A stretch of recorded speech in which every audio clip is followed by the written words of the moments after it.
वर्ष 2024 में भगवान शिव का पावन पर्व महाशिवरात्रि 8 मार्च दिन शुक्रवार को मनाया जा रहा है।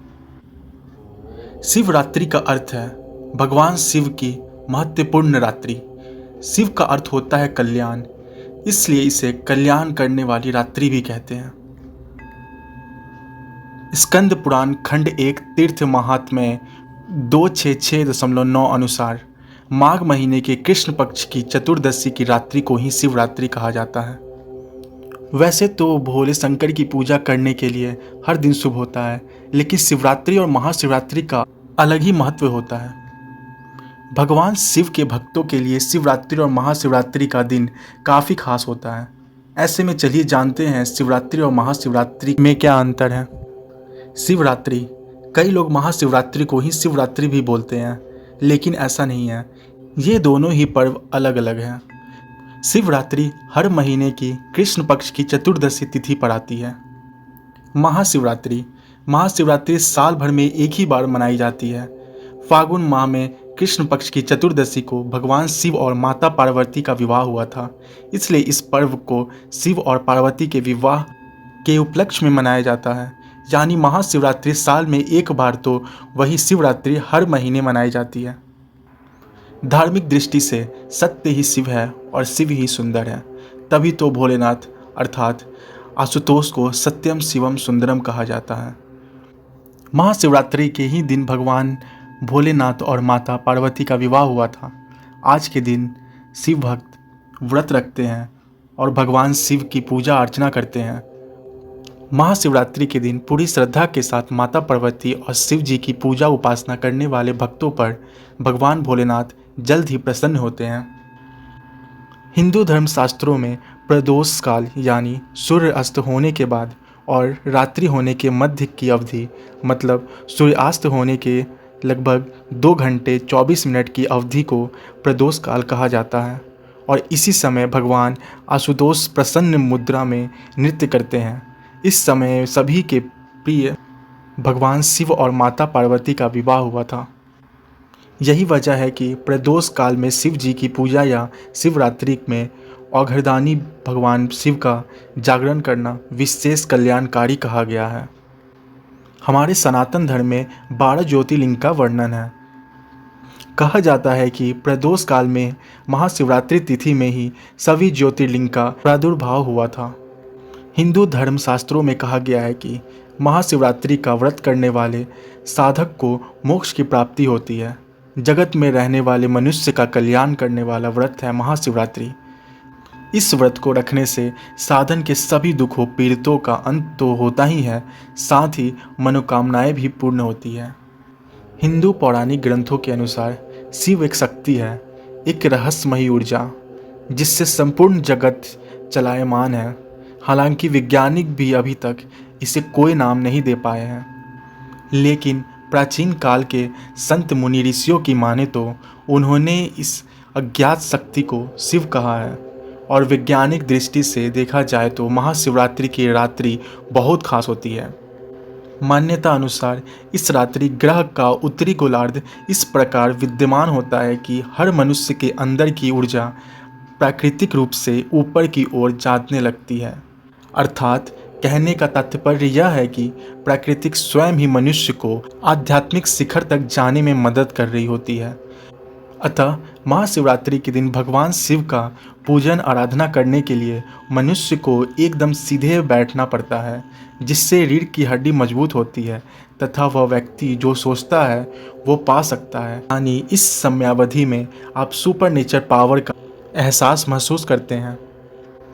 अतः महाशिवरात्रि पर्व की विशेषता है कि सनातन धर्म के सभी प्रेमी इस त्यौहार को मनाते हैं। महाशिवरात्रि के दिन भक्त जाप तप और व्रत रखते हैं और इस दिन भगवान के शिवलिंग के रूप में दर्शन करते हैं। इस पर्व दिन पर देश के हर हिस्सों में शिवलिंग पे बेलपत्र, धतूरा, दूध, दही, शर्करा आदि से शिव जी का अभिषेक किया जाता है। देश भर में महाशिवरात्रि को एक महोत्सव के रूप में मनाया जाता है, क्योंकि इस दिन देवों के देव महादेव का विवाह हुआ था। शिव जी की साधना से जीवन में धन धान्य, सुख, सौभाग्य, समृद्धि तथा ऐश्वर्य और आरोग्य की कमी कभी नहीं होती है।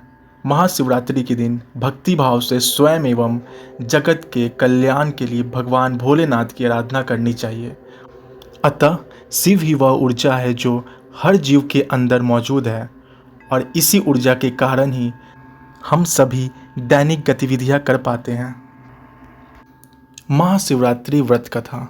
शिव पुराण की कथा के अनुसार एक गांव में एक शिकारी था जो पशुओं को शिकार करके अपने घर परिवार चलाता था। वह गांव के ही एक साहूकार का कर्जदार था। वह काफ़ी प्रयासों के बाद भी कर्ज से मुक्त नहीं पा रहा था।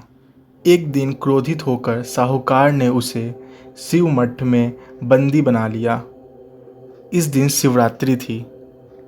शिकारी इस दिन शिवरात्रि की कथा को सुना। शाम के समय में उसने साहूकार के सामने पेश किया गया तो शिकारी ने वचन दिया कि अगले दिन वह सभी कर्ज को चुकाकर मुक्त हो जाएगा।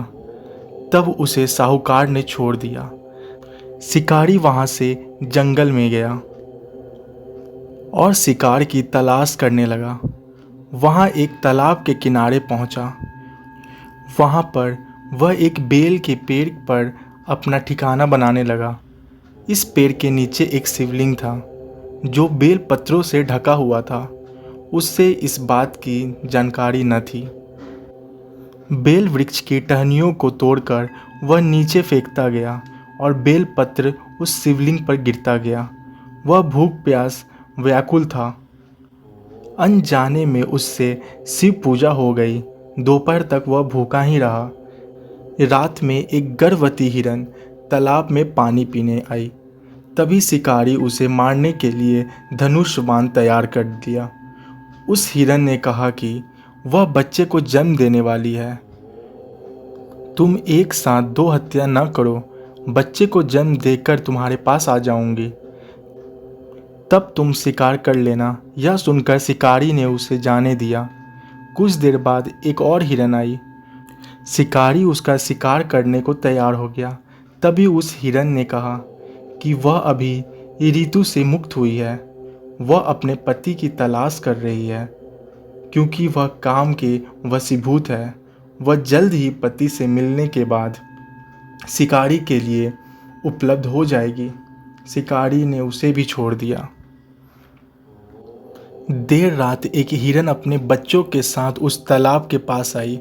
शिकारी एक साथ कई शिकार को देख खुश हो गया। वह शिकार करने को तैयार हो गया। तभी उस हिरन ने कहा कि वे अपने बच्चों के साथ उनके पति की तलाश कर रही है। जैसे ही वो मिल जाएंगे तो वह शिकारी के लिए आ जाएगी। इस बार शिकारी उन्हें छोड़ना नहीं चाहता था, लेकिन उस हिरन ने शिकारी को अपने बच्चों का हवाला दिया तो उसने उसे जाने दिया। तब शिकारी बेल वृक्ष पर बैठकर बेल पत्र तोड़कर नीचे फेंका जा रहा था। अब सुबह होने ही वाली थी। तभी वहां एक हिरन आया। शिकारी उसे मारने के लिए तैयार था, लेकिन हिरन ने कहा कि इससे पहले 3 हिरन और उनके बच्चे को तुमने मारा है तो उसे भी मार दो, क्योंकि उनका वियोग सहन नहीं होगा। यदि उनको जीवन दान दिया है तो मुझे भी छोड़ दो।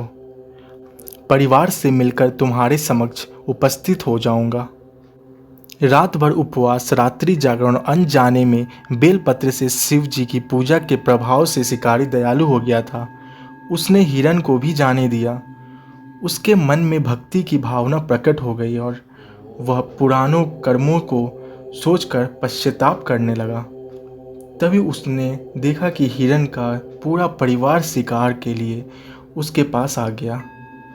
यह देखकर वह और करुणामय हो गया और रोने लगा। उस शिकारी ने हिरन के परिवार को जीवन दान दे दिया और स्वयं हिंसा को छोड़कर दया के मार्ग पर चलने लगा। शिव कृपा से वह शिकारी तथा हिरन का परिवार मोक्ष को प्राप्त हुआ। जानकारी पसंद आई तो वीडियो को लाइक शेयर करें और ऐसी जानकारी के लिए हमारे चैनल को सब्सक्राइब करना ना भूलें। हर हर महादेव। आप सभी को यूथ फैमिली कम्युनिटी की तरफ से महाशिवरात्रि की हार्दिक शुभकामनाएं।